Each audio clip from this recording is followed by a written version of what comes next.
Good morning, good afternoon, good evening, wherever you are, whatever you're doing, and welcome to another episode of Media Matters for Anfield Index.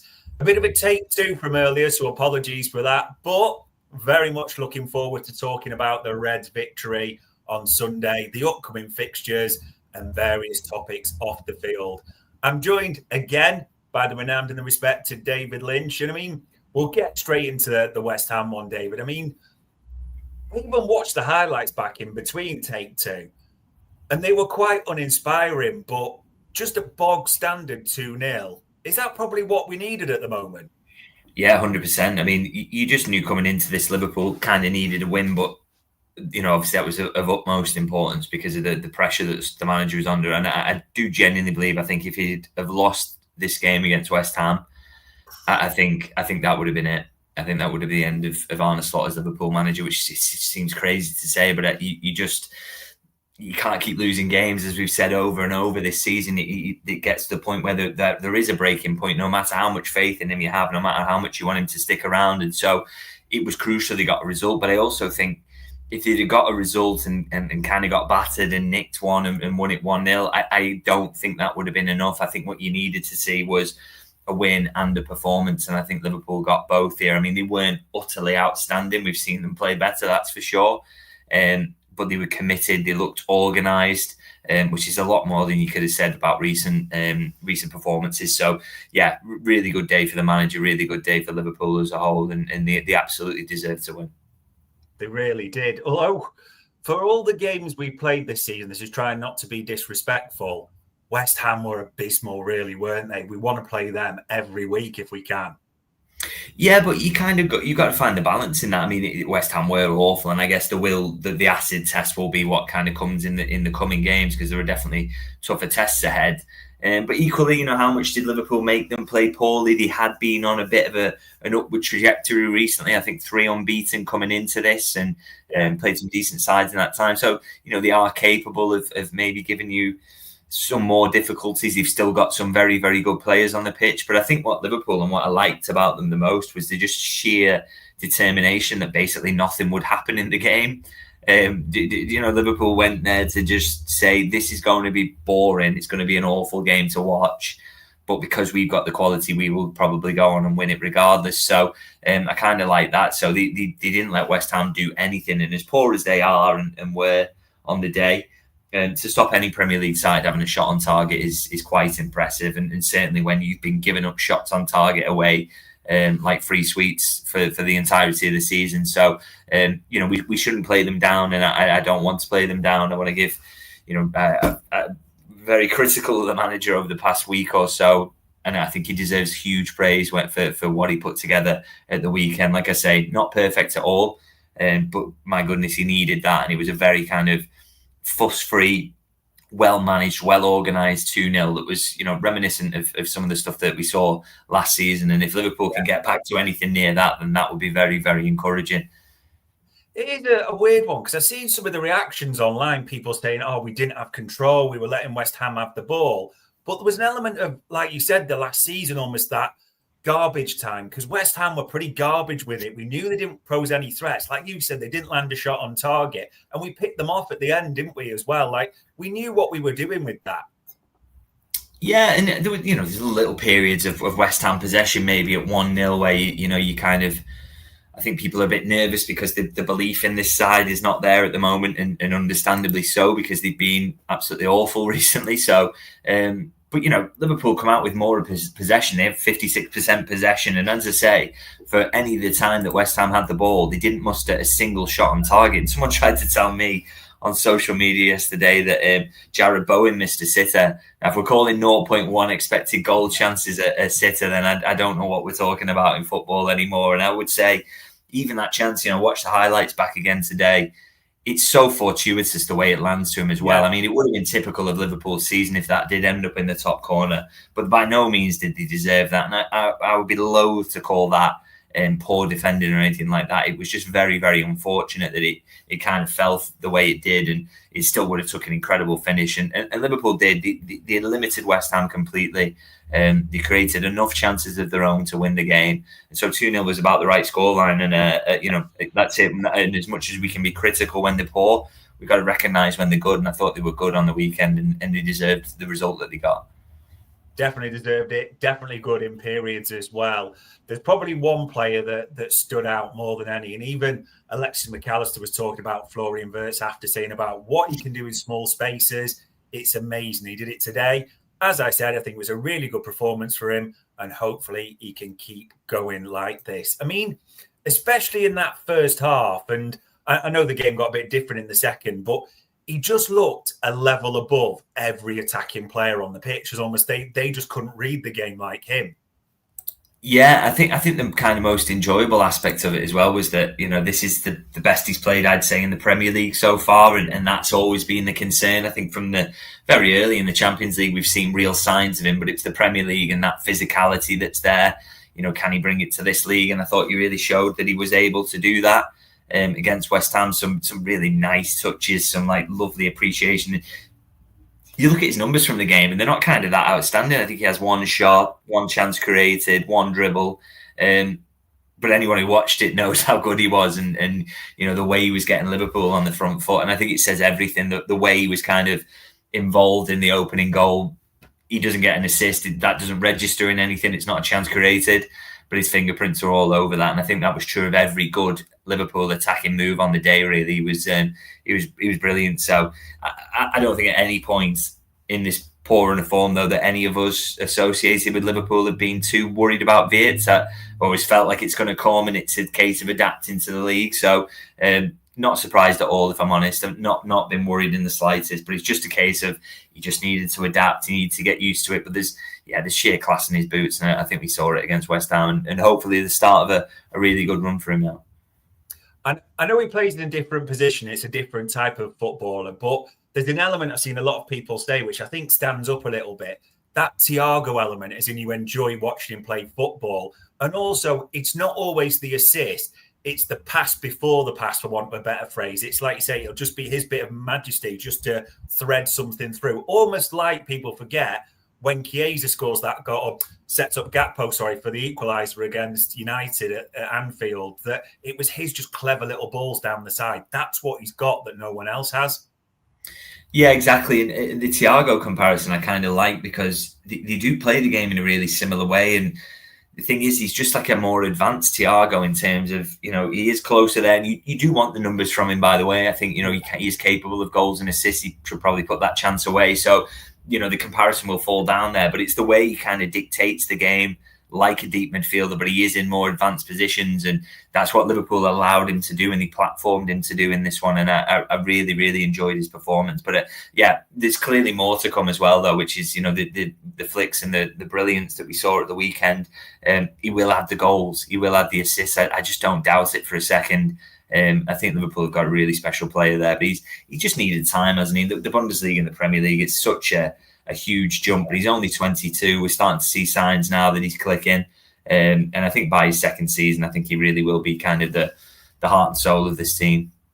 Does look a special player. And I mean, we needed a special moment in this one. And Alexander Isak talked about it there, going, we have to use this win in a good way, but also be humble, which sounds like he's stealing a Haaland quote a little bit there. But just in terms of this game, I mean, let's be honest, he looked rusty as hell for a lot of it. But that finish is almost just being, that's a class finish across his body as well. Yeah, really, really good, because it's so hard to take with the ball bouncing in front of him like that. Just sheer control. And he knows he doesn't have to blast it. He knows if he just gets the right contact, he can guide it in. World-class finish, really. And it's kind of, we just haven't seen enough of that from him so far. But for obvious reasons, he hasn't been fit since day dot, and there were still rusty elements to his performance, as you say. But I think what most encouraged me, he gets 3 shots in really good positions in the game. The one where he blasts it over, which he probably should hit the target with, and you're not expecting to hit the back of the net from there, but you'd like him to hit the target. Obviously, the one where he forces a very, very good save, and then he gets his goal. So it's not just one moment of poaching. if you get a player of that quality 3 decent shots in a game, there's a chance he's going to get you a goal because he's very, very good. So that was encouraging and shows that he's still got a way to go, but he's getting in the positions now and he's getting more shots. And if he can get more shots regularly, it's not like Darwin Núñez where you think, oh, if you get 5 shots in a game, you've probably no chance of a goal still. If he gets 3, 4, 5 shots in a game, he's probably going to score one of them. So that's the aim. He's just got to build on this now. And he didn't want to be waiting until late November for him to get his first Premier League goal, but here we are. And the idea is now that he can kick on from that, keep getting the fitness. Big call for the manager to play him again, by the way, rather than going back to Ekitike, which would have maybe been my instinct in that situation. But he got his rewards with a really, really good goal. And yeah, just fingers crossed he can stay fit. And I think just to tie those two up as well, and put them together as a kind of final point on them as well. There's £240 million worth of footballer there for Liverpool that's not been performing at his potential and not through either of their own faults, probably not the manager's fault either. One's been adapting, one's had fitness troubles, lacked a pre-season. And when you talk about it like that, £240 million worth, and people go, why are Liverpool so poor when they've spent so much money in the summer? Well, half of that money is on those two, and they've just not, for like I say, reasons that are outside anybody's control, really, have not been showing their potential. And we can talk about the manager and the tactics, and I've been critical of the manager at times pretty recently. But I don't half feel sorry for him about stuff like that, because those players have not been £125 million striker or £116 million attacking midfielder for him so far this season. And I don't really think that's his fault. So, the fact that they are now starting to show something, for all the talk about the build-up and the way they're defending and how the attack's doing, if those two start to turn up on a regular basis, that will transform Liverpool. They'll be, everybody hates the phrase, but they will be like new signings made in late November. So, just fingers crossed they can keep it up. Does feel like it's got to be an upward trajectory for those two. It will quite possibly define our season in simple terms.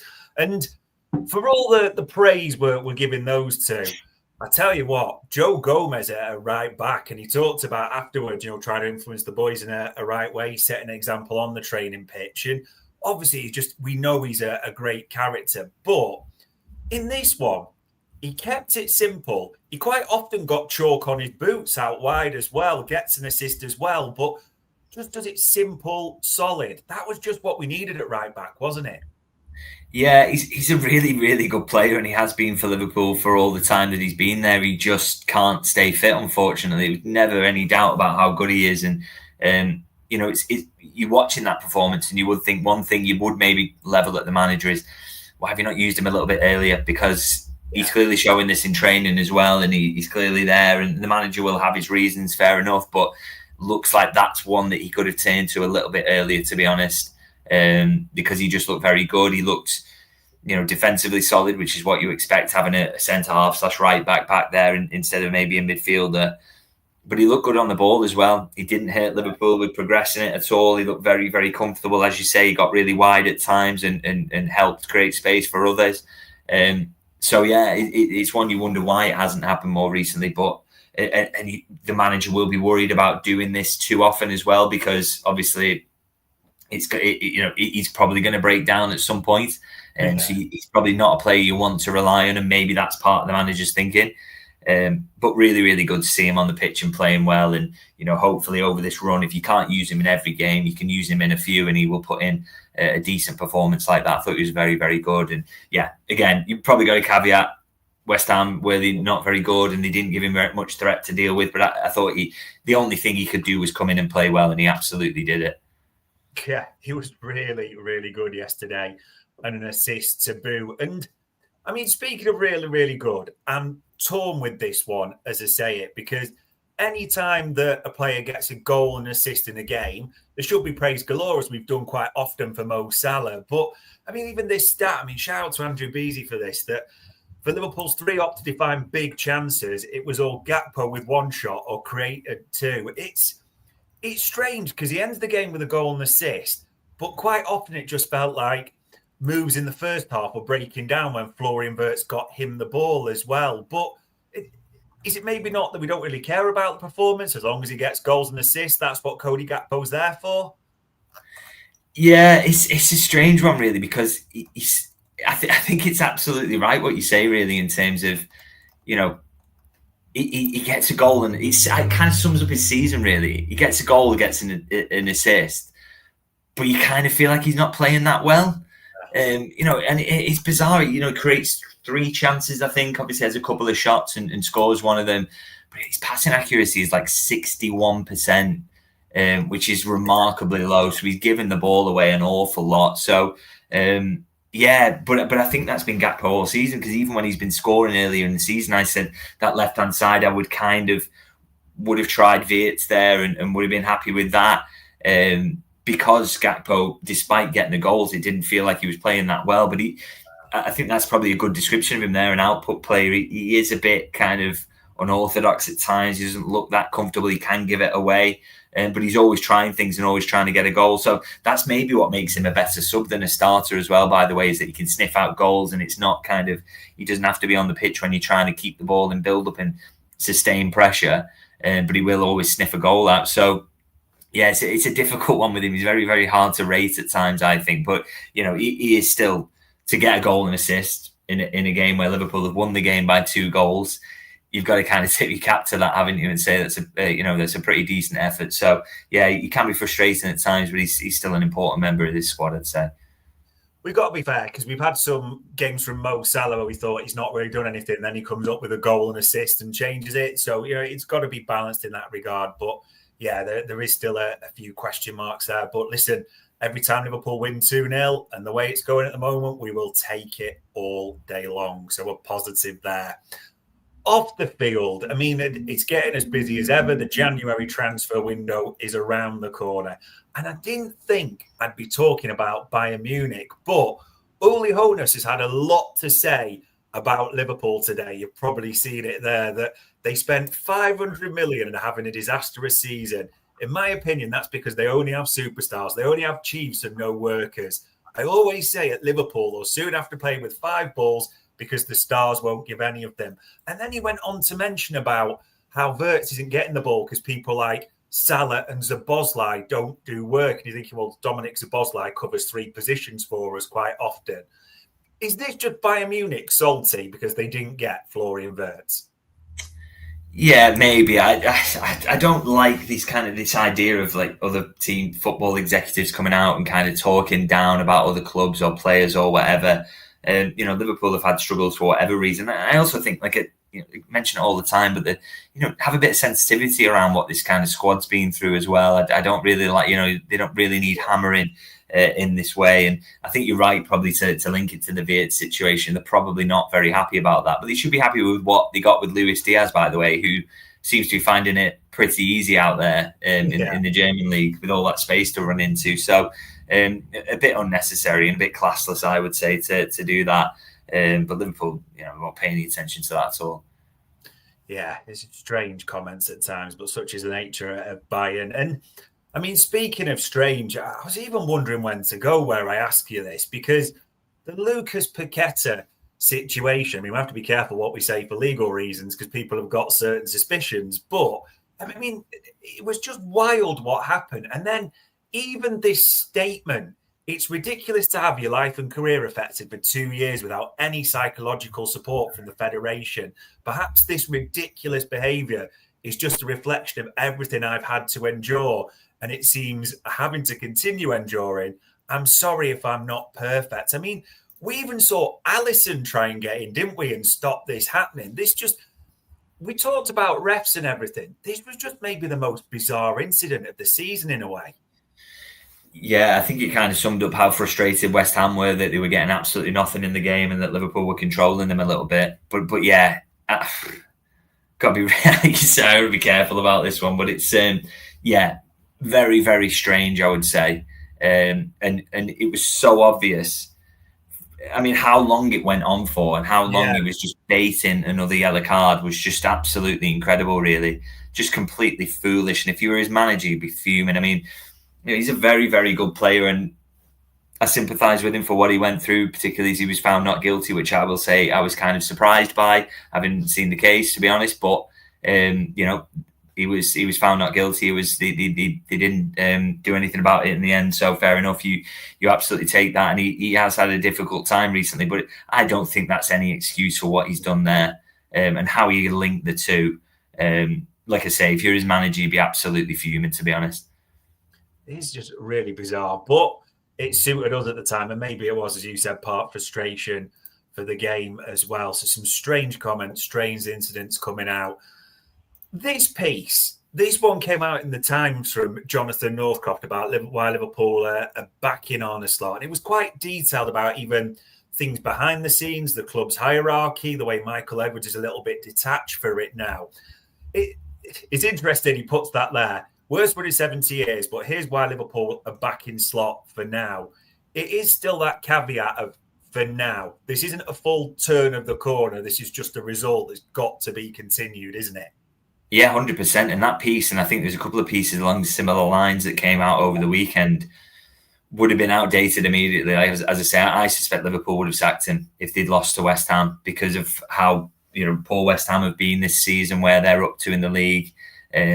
Everything else, it had come off the back of, what would it have been, 10 defeats in 13 at that point, which is just, this is the thing, this is why I won't write the piece. That the word from Liverpool at the moment is, we are backing the manager, we're going to stick with him. But that is, as you say, that is always true to a point. And you can't keep losing as Liverpool manager, even with all the factors on top of it. You can't keep losing. So, you look at the weekend and it's kind of really, really helpful for Slot. Good win, good performance. That's great. But if he wins the next two, he's gone. If he loses the next two, he's absolutely gone. No one can tell me about how much they're backing him. And again, all the sources I'm speaking to at Liverpool are saying very similar things. But everybody knows as well, if he loses the next two, he'll be gone. Maybe if he loses the next one, with it being at home and they lose in bad fashion again, he could be gone after that. So let's call this as it is. Really, it's the team and the manager were in a really, really dark place, in a bad situation, one where you could be one defeat away from the sack. Now, you don't just turn that around by getting one win against a poor opposition who are down near the relegation zone. You've got to put a run together, and a run where it looks like the performances will get you out of this in the long term. So that's still the job. Brilliant what happened at the weekend, but the position is still very, very fragile, I would say. And we'd all absolutely love that he turns it round, but we've got to be realistic about where things are up to after that one. It needs to be built upon, and better performances need to be sustained over a lengthy period of time. Does need to happen. And to be fair, we have one of your patch journalist colleagues, Lewis Xavier Steele, funnily enough, talking about it. And he said that from his information, as you said, a run of games, but almost intimating, as he said, that it needs to be like 7 from 9 minimum, including that West Ham one, to sort of keep him there. Yeah, because you just, again, it's, I know Sunderland are flying at the moment, but it's at Anfield. And I know we're coming into this thinking, well, they've lost the last 2 at Anfield by 3 goals. I mean, that's completely unacceptable. So, the idea that he can come into this one and Liverpool play poorly and maybe nick a draw or get beaten, that would count really, really badly against him. So he absolutely needs more than that. And it's going to be a big test, the Sunderland game. I mean, West Ham, maybe Liverpool stopped them doing what they wanted, but maybe they were also just absolutely dreadful. Sunderland are confident. They play a brand of football that is direct, physical. It plays on every single weakness that Liverpool have exhibited this season. So this feels like a massive, massive game for the manager still. We're not the other side of it because he got that win against West Ham. So, like I say, it's got to be another good one, another good performance as well.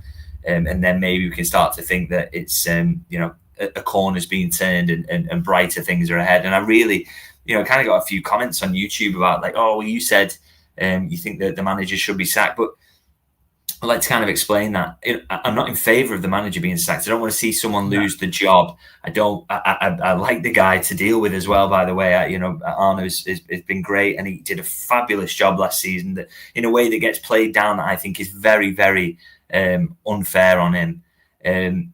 But equally, there is a point at which you suffer enough defeats in a row that it becomes untenable as a Liverpool manager. And all my reporting I wanted to reflect was that it was maybe it reached that point after PSV, and it was very, very hard to see a turnaround coming. And but I'm not one of those where I want to be proven right. I would love nothing more than Arne Slot to win his next 9 games, to turn things around, to be Liverpool manager next season. I think that would be absolutely fantastic.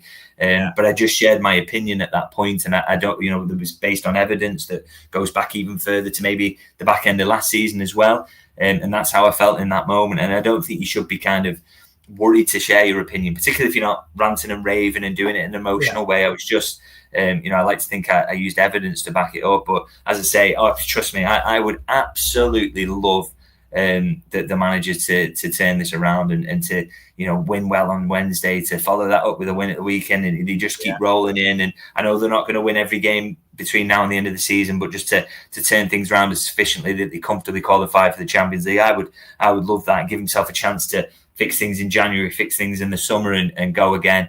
So I really hope that opinion, I end up regretting that, but I'm also not scared to kind of regret it, is what I'm saying. I gave my opinion at the time, and I'm not a guy who wants the manager gone in that sense and dislikes him or anything like that.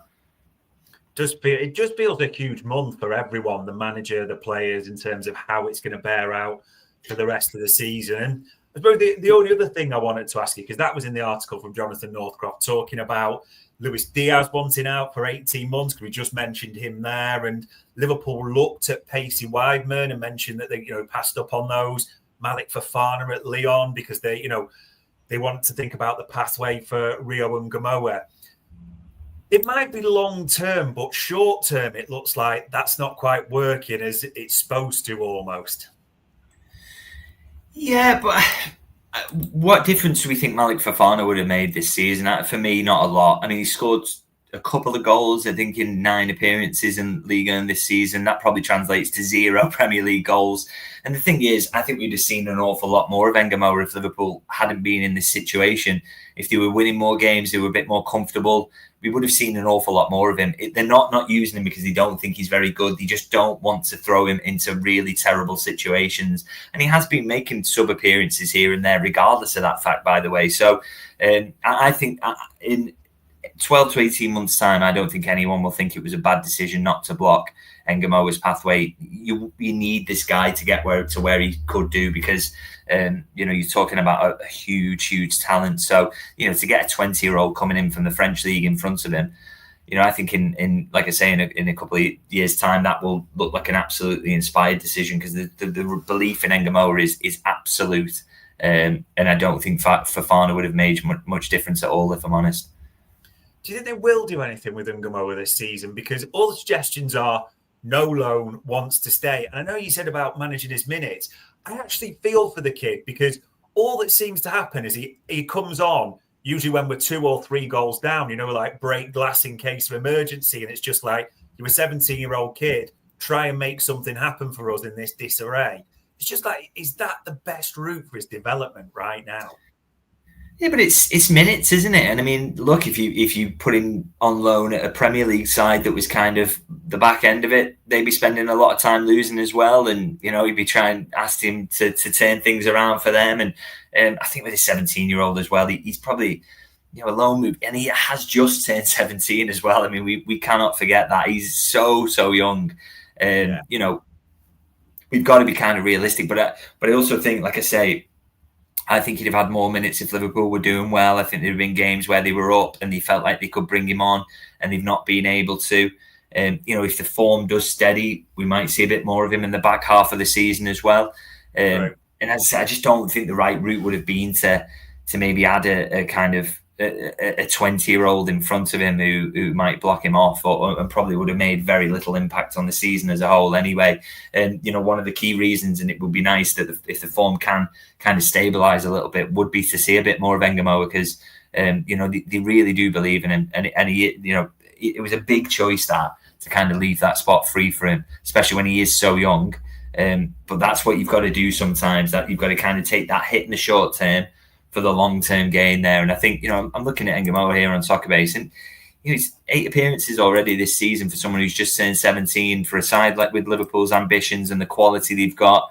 That's not bad at all. That is not bad at all. And like I say, hopefully more in the second half of the season when things settle down, because the word around him as well, though, is they absolutely love him.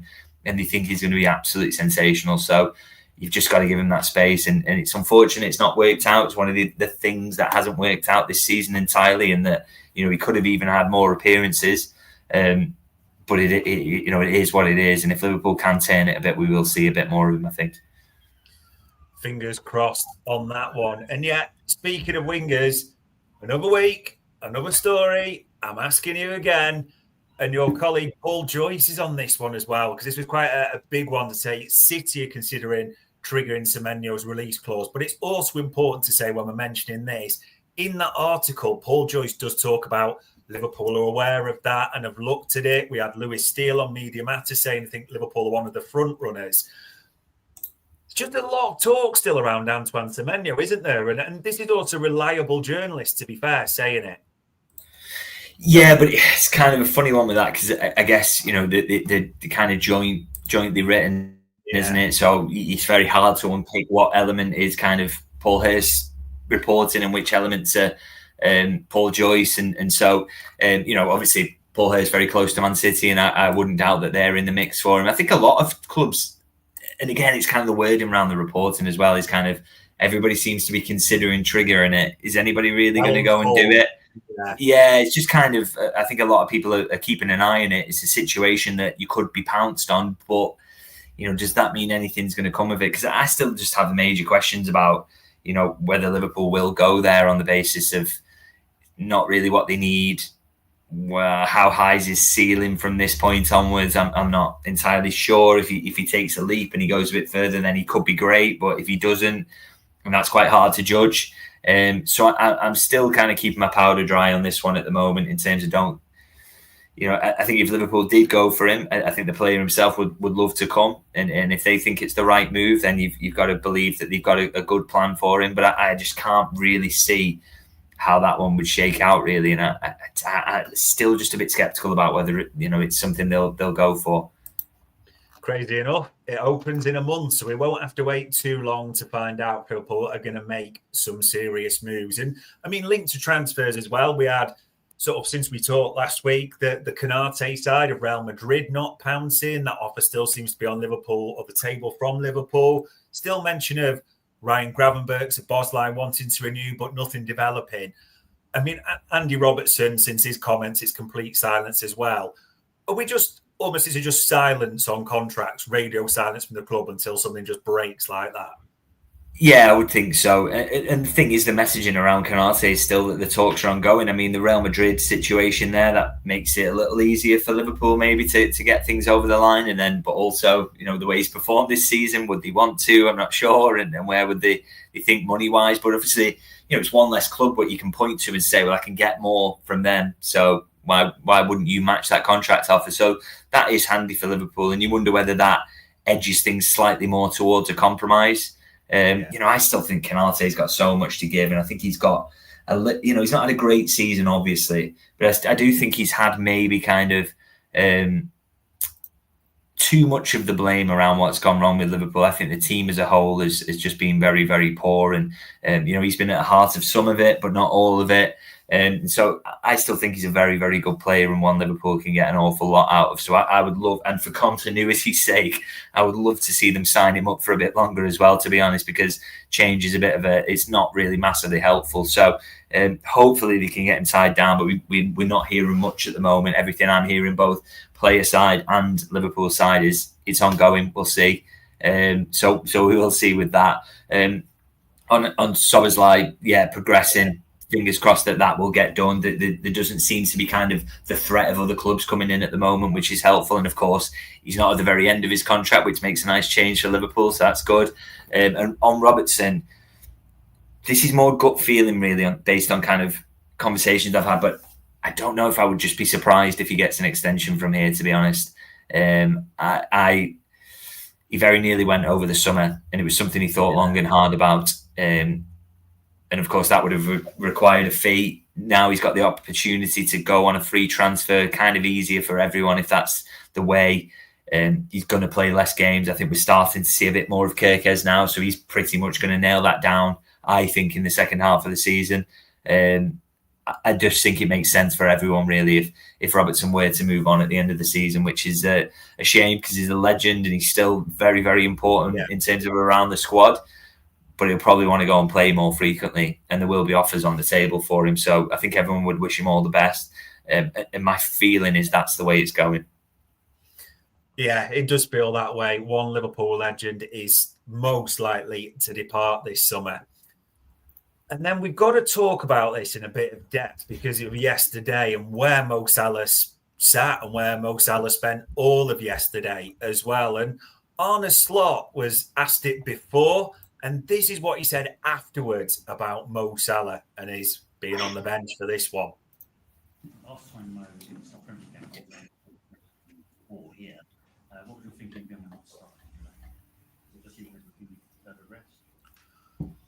No, I got this question, of course, already a lot. And it's every time when we play a game, when I don't play Florian Wirtz, when I don't play Alexander Isak, when I don't play Koitke, when I don't play Mo Salah, it's about that, which is normal because they're all outstanding players. And Mo has had an unbelievable career at this club and will have a very good future at this club. Because he's such a special player. 4 games in 10 days with only 14 to 15 outfield players available for us. Then you have to decide once in a while to make a certain lineup, and you try to pick the best lineup for every single game. And today, with the way they set up, with a fullback that's constantly very high and a winger that's constantly inside, I thought that this could help the team, but. I mean, the fact that he's talking about West Ham setting up with a winger high and wide, and that plays into his mindset and how he's been unbelievable, but now he's very good. It's the fact that I got what he was saying about, you've got to rotate and all this, but there's a lot of players who weren't rotated. I'm struggling to see this anything but Mo Salah was dropped for this game. Yeah, I'd agree, to be honest, because the fact is, the manager had a game there where he probably knew his job was on the line, and if Liverpool lost it, he was out of a job. So you're not telling me he's planning for 4 games in 10 days on that basis, because he's thinking, well, if I don't win this one, there will be no 4 games in 10 days for me. It'll be someone else in the hot seat. So, and he's looked at that and thought, this is the team that's most likely to get me a win, and it doesn't have Mo Salah in it. And I mean, at what point in the last 9 seasons have you ever said that? You just haven't. So it was a big call and a big decision for him to make. And there was kind of more to it, really. And, I do think he will play over this period because he's got to. You've got to kind of rotate through this period. But for him to not be selected for that one felt like a really important choice. And you have to say, the manager kind of was rewarded for that bravery, really, because I think, Liverpool were solid. They didn't give anything up. They didn't look in any threat down that right-hand side with that Szoboszlai, kind of Gomez, Marshall in that area. And of course, Mo Salah hasn't been giving you the real output recently either. So it looked like the right decision. Now, the big call is which of these games does he come back in for? How does he make that decision? It's a really difficult one. But yeah, I think it shows at the moment that maybe he thinks his best, most balanced team doesn't have Mohamed Salah in it, and you see a side with Wirtz in it, with Isak in it. Is it kind of, this is where he sees things going in the future? Is this the Liverpool 2.0 that he's kind of aiming towards? Maybe, and it's an interesting one. I'd be fascinated to see which of the games he's picked to come back in for. But it felt like a bit of a statement, really. I mean, even yesterday, because you're right, it wasn't spectacular, but you looked at the heat map afterwards for Gomez and for Szoboszlai, and it's very, very different from what you've seen a lot of this season with Salah, Bradley underlapping as well. They got chalk on the boots quite often, Szoboszlai and Gomez. But it's not about being derogatory for Mo Salah because he's my favourite player, but it just looked a lot more solid, compact, and especially from the defensive elements, because we've been hemorrhaging goals recently, so much better. Yeah, but it's just been too easy to get down that side, which, again, I've been a big supporter of that fact, because it's absolutely fine if you've got a goals and assist machine who's not doing running down that side.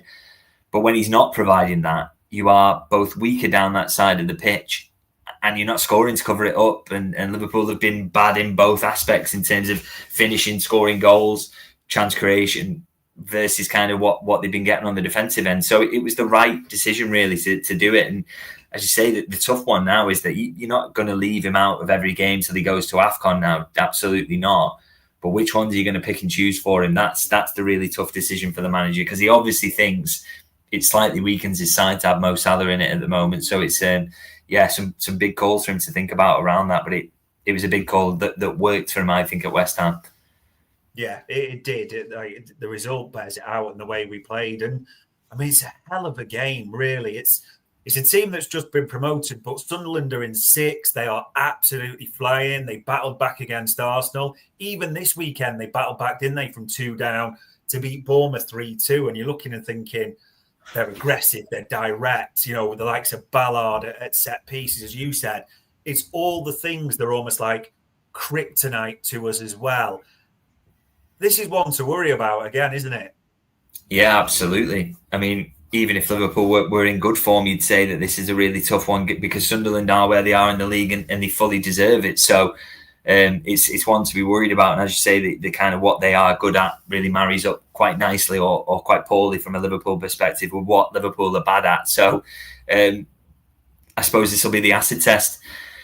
Has a corner been turned? Have Liverpool been able suddenly to work out how to deal with direct play and set pieces and second balls and winning those against a side who are full of confidence are going to kind of turn up to Anfield?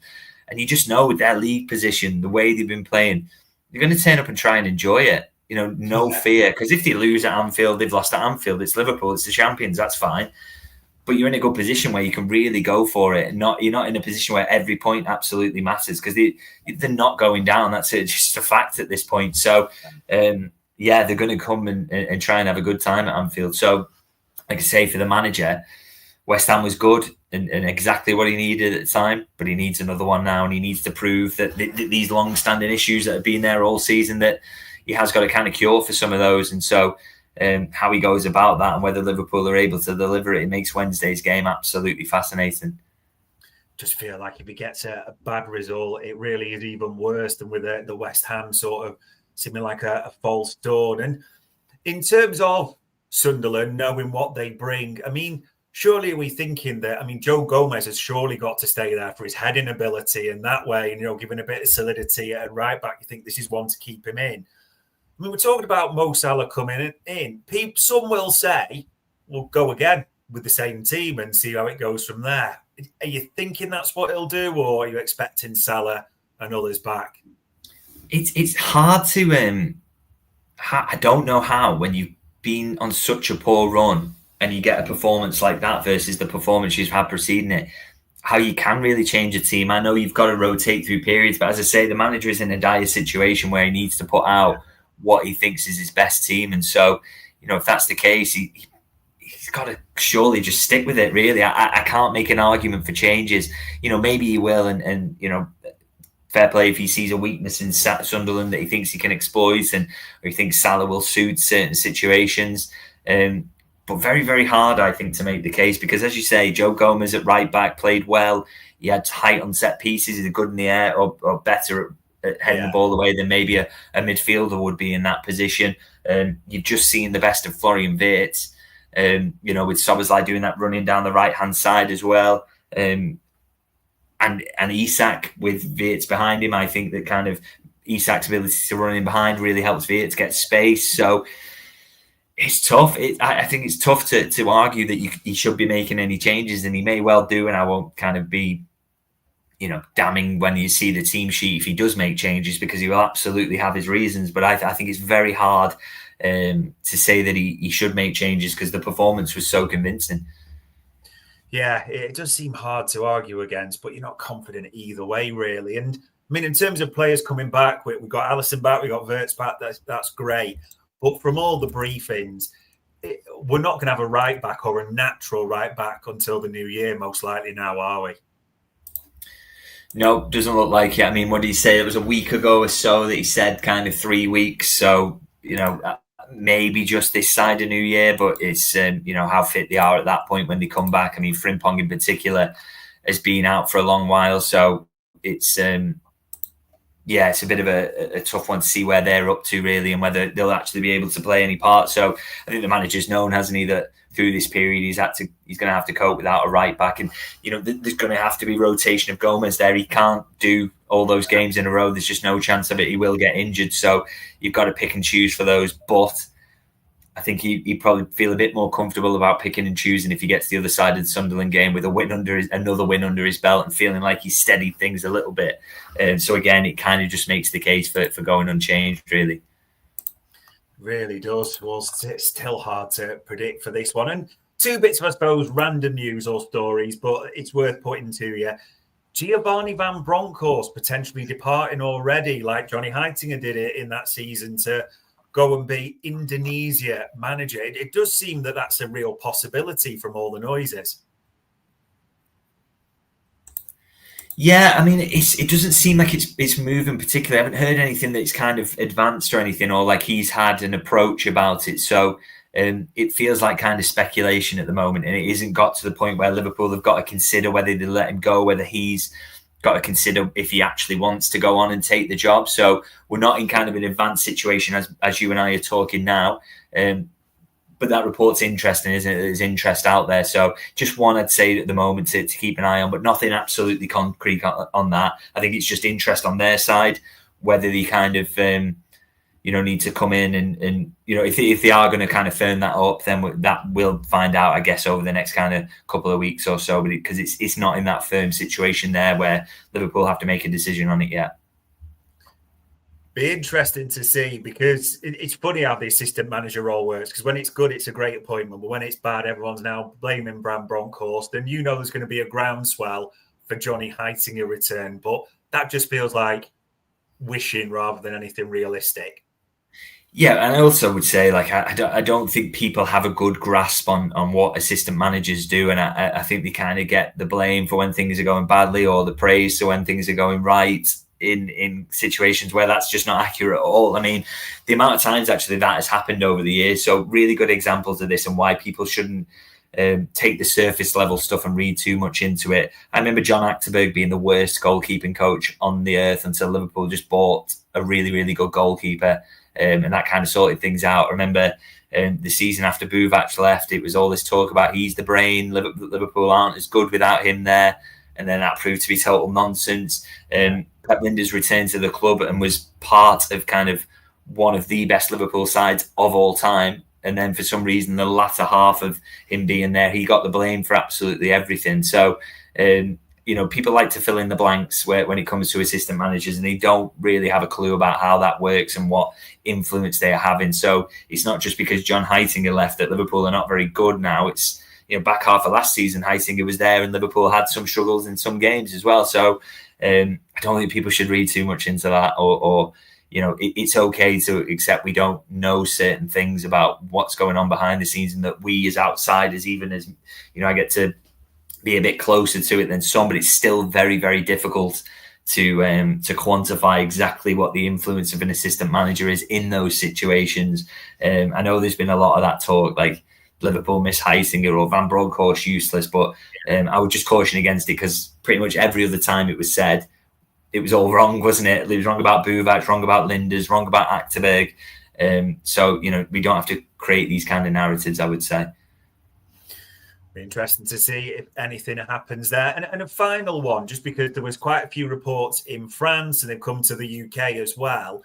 Liverpool apparently having a good look at Jeremy Jacquet, the long-rangey Rennes centre-half, pacey, incredible in the air as well. Have you heard anything about this one or this name at all?